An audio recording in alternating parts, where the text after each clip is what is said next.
ഈശോ മിശിഹായ്ക്ക് സ്തുതിയായിരിക്കട്ടെ. പ്രിയപ്പെട്ടവരെ, നാം ദൈവത്തിൻ്റെ മക്കളാണെന്നുള്ള സത്യം നമുക്ക് മറക്കാതിരിക്കാം. എന്തുകൊണ്ടെന്നാൽ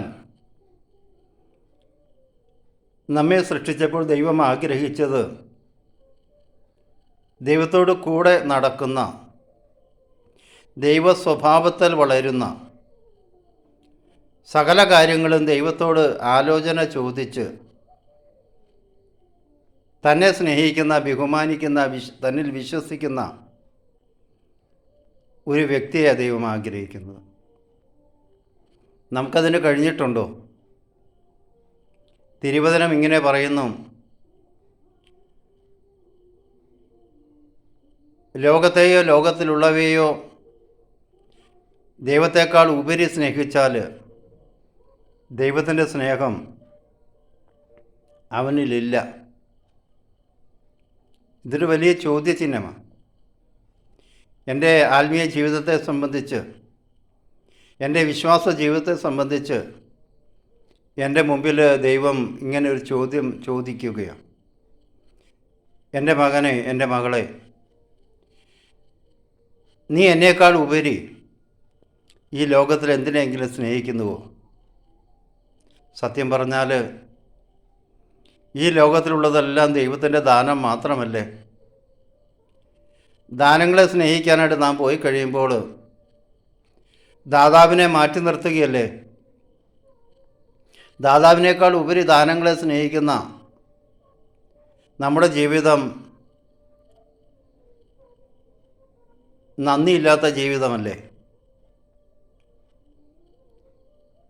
50-ാം സങ്കീർത്തനത്തിൽ തിരുവചനം ഇങ്ങനെ പറയുന്നു: കൃതജ്ഞതയായി ബലി അർപ്പിക്കുന്നവൻ എന്നെ ബഹുമാനിക്കുന്നുവെന്ന്.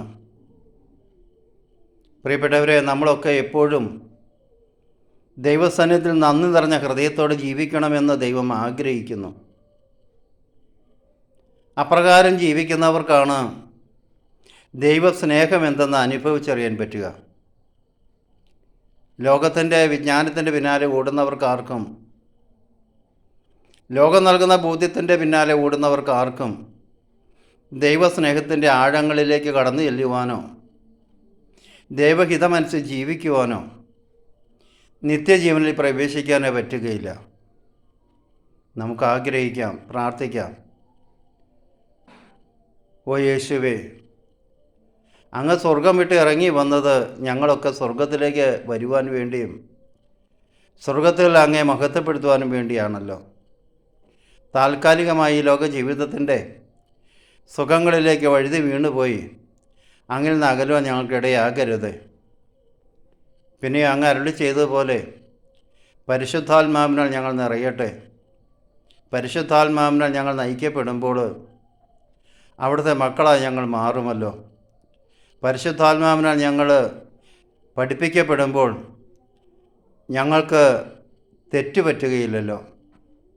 അതിനായിട്ട് ഞങ്ങളെ സഹായിക്കണമെന്ന് യേശുവിൻ്റെ നാമത്തിൽ ഞങ്ങൾ പ്രാർത്ഥിക്കുന്നു. നിത്യം പിതാവും പുത്രനും പരിശുദ്ധാത്മാവുമായ സർവേശ്വര എന്നേക്കും ആമേൻ.